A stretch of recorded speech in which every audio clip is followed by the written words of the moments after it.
In the previous video, we saw how to manually panelize PCB in Kicad using both V-scoring and mouse by techniques.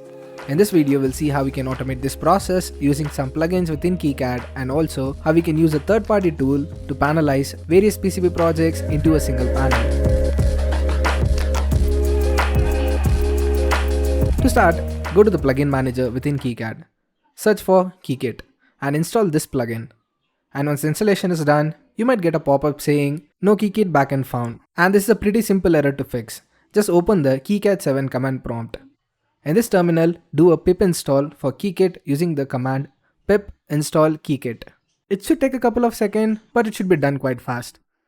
Once the installation process is done, open the PCB editor and confirm if the plugin is installed by going under the external plugin menu.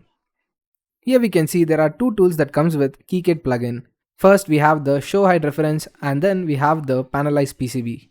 The show hide reference tool is not something you would use very often, but it can come in very handy while finalizing the silk screen or adding graphics to your PCB. It's pretty simple to use. Just open the tool, select the layers where you need the reference or the value that needs to be hidden or shown, and then select what to do and then click on apply. You can see all the selected layers, reference and values are hidden. And if you like to bring them back, just change this option to show and hit the apply button again. To better understand, I would suggest you play around with these tools and experiment. For now, I'll just focus more on the panelizing PCB rather than working on this tool. To use the panelize PCB, we need to open the PCB editor directly, just like we did in the previous video. Then click on the panelize PCB plugin. It's very easy to get overwhelmed with the number of options and features it has to offer. But let's stick to the simple and required ones. If you like to learn more, I'll drop a link in the description for this particular documentation which gives a more in-depth reason for each options. Now to start, get a PCB board that you would like to panelize.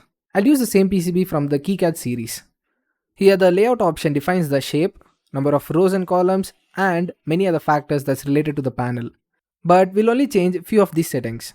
First, make sure the type is set to grid, set H space to 2mm and V space to 2mm. Which sets the minimum horizontal and vertical distance between each PCB in the panel. Then we'll ignore most of these settings and directly go to rows and columns. I'll set 3 PCBs in a row and 3 PCBs in a column. We can leave the next drop-down source to default as they fetch all the required information directly from PCB automatically. Now to connect all the PCBs in rows and columns, we'll use the tab setting. Here I'll set the type to fixed and I'll leave rest of the settings to default. Now the PCB I'm using is circular. So under cuts, I'll set the type to mouse bite. Then you can play around with the offset value to either move the perforated holes into the PCB by adding a positive value or make the perforated holes move onto the tabs by adding a negative value. But I'll keep this at a default value of 0. Next we have framing. These settings will add rails to your PCB panel along with a ton of options. You can either set the rails on top and bottom, left and right, or you can make a complete frame on all the 4 sides. In my case, I'll stick to the rails on top and bottom with a vertical spacing between the board and the rails to 2mm and rail size to 8mm. For the next settings, I'll set the type to 4 holes as I need 4 holes on the 4 corners of the rail with a 3mm offset both horizontally and vertically. Again, this will depend on the purpose of the panel and this value might vary for you. Next, we have the fiducials. These are like markers which are used by pick and place machines to figure out the board orientation so they can place the components correctly. I'll have 4 of them right next to the mounting holes with offset of 3mm vertically and 6mm horizontally. The next setting is text. This is optional and goes on top of the rail. This is sometimes useful if you want to give specific information that's not required on the PCB but can be helpful if it's on the panel. For now, I'll just add some random text. And also I'll give an offset so that the text is centered on the rail. You don't have to worry much about these 2 settings as they'll be getting their data from the PCB project directly. Instead, we'll directly jump to the post settings. Here I'll set the copper fill to false because I don't want the copper fill on the tabs and rails. Then we can leave the rest of the settings to default. Once you are happy with these settings, just hit panelize and it should auto-generate an entire panel for you. By doing this, the PCB is still intact. We can change the content on the PCB. And by running the panelizer again, we'll get a new panel without any additional work. In my case, I did a small trial run before I started doing the screen recording to get a few of the settings right. So in your case, it'll take a little bit of trial and error to get all the settings right. Because they'll highly vary based on the shape of the board, the number of PCBs and the features you need in the panel. Oh, the other best part about using the plugin is that you can run the DRC, unlike the manual method where running the DRC will cause too many errors that are very difficult to handle and fix. But while using the plugin, if your PCB doesn't have any errors, the final panelized PCBs won't have any additional errors too. If you notice here, after running the DRC, most of these warnings are related to the PCB itself and not to the panel. So if this warning is fixed on the PCB, it will automatically be fixed on the panel as well. Now we know how to panelize PCBs either by using the manual method or by using the plugin. But is there a way to add multiple boards on the same panel? Yes, you can do that by using Kikit plugin. But it's slightly more complicated than just doing it on a single board. So I'll show you a different method for multi-board panelizing using this open source repo called Gerber Tools.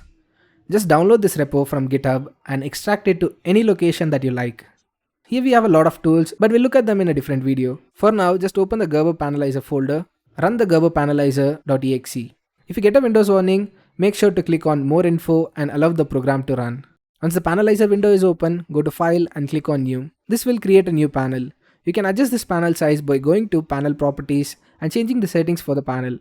Currently it's set to 100x100. I'll change this to 130x130. This value depends on the fabrication plant you choose. So make sure to double check with the fab if they can handle the size that you're trying to panelize. Next, click on this option. This will make sure to generate a final PCB without any issues, just in case if you have two different Gerber files. If you have the same Gerber file, you can just ignore this step. Once the setting is done, just click on OK. Unlike how we work with Kicad, here you need to upload a Gerber file instead of using the project file. And in this application, you can import the Gerber file in two ways. Either you can go to the board placement and select and add a Gerber folder, or you can just drag and drop them from the folder directly. And if the board is not visible, just adjust the zoom level by going to the view option. Now you can add more PCBs to this panel or duplicate the existing PCB to fit everything within this panel. For now, I'll just duplicate this particular PCB and adjust the PCB panel size just a bit.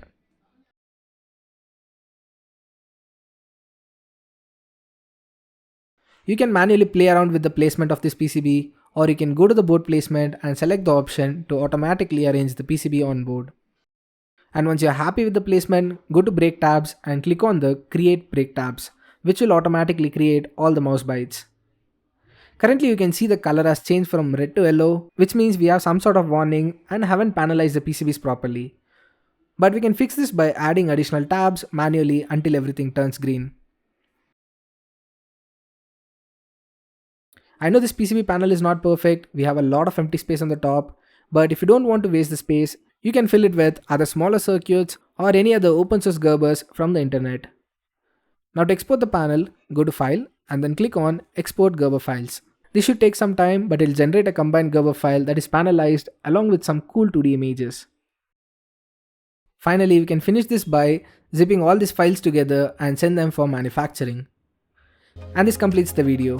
Please let us know if the video was helpful and if you'd like to see more similar content. And don't forget to like and subscribe to the channel along with dropping any questions you have related to PCB on PCB Cupid. And if you'd like to support us more, you can check our Patreon page or YouTube membership. Until the next video, keep learning and keep creating.